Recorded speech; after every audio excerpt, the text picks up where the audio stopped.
I'm Stephen Donkers, and I'll explain how one Canadian clothing company is taking your old donated suits and helping unemployed men secure work. According to a University of British Columbia study, obesity rates have increased all over Canada, including in Ontario. I'm Stephen Donkers. Have you seen these green traps around Peterborough? Coming up, I'll explain what type of tree-killing bug city officials are on the hunt for. Metrolinx will be holding more public meetings, including one this Thursday in Oshawa and one this Saturday at Toronto Metro Hall. After Barack Obama's inauguration, Prime Minister Stephen Harper issued a statement saying he's looking forward to working with the U.S. president. While the $370,000 check is a large sum of cash, some industry professionals say that youth unemployment and vocational training is affected by the job market and what jobs are currently in demand in our economy. The recent events in Boston and West Texas have shocked the world. For first responders and people in the armed forces, dealing with these tragedies can lead to post-traumatic stress disorder. This last year, Peterborough's airport was the busiest airport without air traffic control. Coming up, I'll explain why you and Cobourg residents can play music outside for the summer. While the Progressive Conservatives are pushing for a different tuition grant system, the Liberal Party has fired back. The police are continuing with their investigation of the shooting and ask if anybody has information on the shooting to please come forward. With Mayor Ford still in office, he and the rest of council will continue to tackle a variety of issues, including funding for transit expansion, possible casino development for downtown, and ways to fix the Gardiner Expressway. These bugs may look harmless, but according to Forestry Supervisor Rob Fennell, these beetles are deadly for ash trees. Just look for yourself. All this damage was caused by this little species. In fact, these insects have been munching away on thousands of Oshawa's ash trees since 2011. Once you discover it, you find that it's been in the location for a few years, and the damage in the trees just explodes really at that time. Oshawa isn't the only city dealing with this problem. It's also in Northumberland, and experts say Peterborough is next. So how are the bugs getting here so quickly? Paul Hemmage is the city's urban forestry specialist. He says the problem is when people transfer firewood from one area to another. It will definitely get here because it does spread naturally, but it's just spread much quicker by the movement of firewood and ash materials.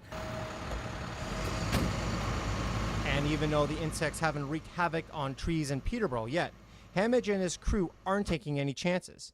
That's why they're setting up more than 20 traps to see where the small, lethal bugs could be in the city. We're looking, obviously, for the emerald ash borer beetle, which will be attracted to the trap because it has a bait on it and get stuck to the outside of it. So far, no bugs have been found, but Hemmage says it's inevitable they are coming. And here's the scary part. One pair of these beetles can produce 1 trillion offspring in only 9 years. It is a huge deal because it's going to kill a lot of our forests. The question now is, when will the beetles get here? It's a question Hemmage can't answer. That's why it's crucial for people to be aware of the species and to avoid moving firewood at all cost. And speaking of cash, it will cost the city more than $5 million over the next 10 years to monitor, treat, and remove any dead ash trees. And to think it's all because of this beetle. Stephen Donkers, Checks News Watch, Peterborough. Alyssa Falop came from Bobcaygeon today to visit her grandparents in Cobourg, but she came across a surprise in the downtown core. It's pretty cool because, you know, you get the fresh air while you're playing a nice tune on the piano, and then you get to see everybody, and it sets the mood. In 6 different locations around town are 6 used pianos for anyone to play. The pianos are part of a summer-long event called Keys to Our Town. It's aimed at giving anyone a chance to showcase their musical talent. In March, the Cobourg's event team put out a request to the public for any used piano. While 6 were picked, nearly 40 were donated. We wanted to do something new where we were bringing music and art to the streets. So the idea is to create a public art project as well as a way to gather people around. And so far, it's getting people's attention, such as Linda White, who is visiting from New York State. She saw this piano and knew she had to play a tune. I was very surprised. The first time I saw one, I said, what's a piano doing in the middle of town? Then we saw a second one, and then we saw this one. So I was curious what the purpose was or why they were here. And I'm glad to find out that it's just for our enjoyment. Regardless if you're a skilled musician or you're learning to play the piano for the first time, you have a chance to play beautiful music outdoors all summer long. Stephen Donkers, Czechs Newswatch, Coburg. A nice suit can cost hundreds of dollars, but if you can't afford one, Canada's largest menswear retailer has kicked off its yearly suit donation drive. Obviously your suits, ties, overcoats, dress pants, just anything. The idea is to help jobless men looking for work. This outlet will be sending donated clothes to the Brock Mission Men's Shelter in Peterborough. Now, according to Statistics Canada, the national unemployment rate is more than 7%, but Peterborough's unemployment rate is more than 11%.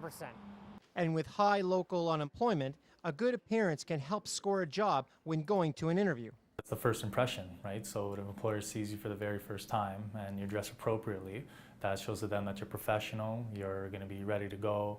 O'Malley says she expects more than 1,000 suits to be donated at this one outlet alone. It's been amazing, the response we've had from the community. It's been really nice. So I think this year is going to be even more successful than previous years. This national suit donation drive continues to the end of July. Stephen Donkers, Czechs Newswatch, Peterborough.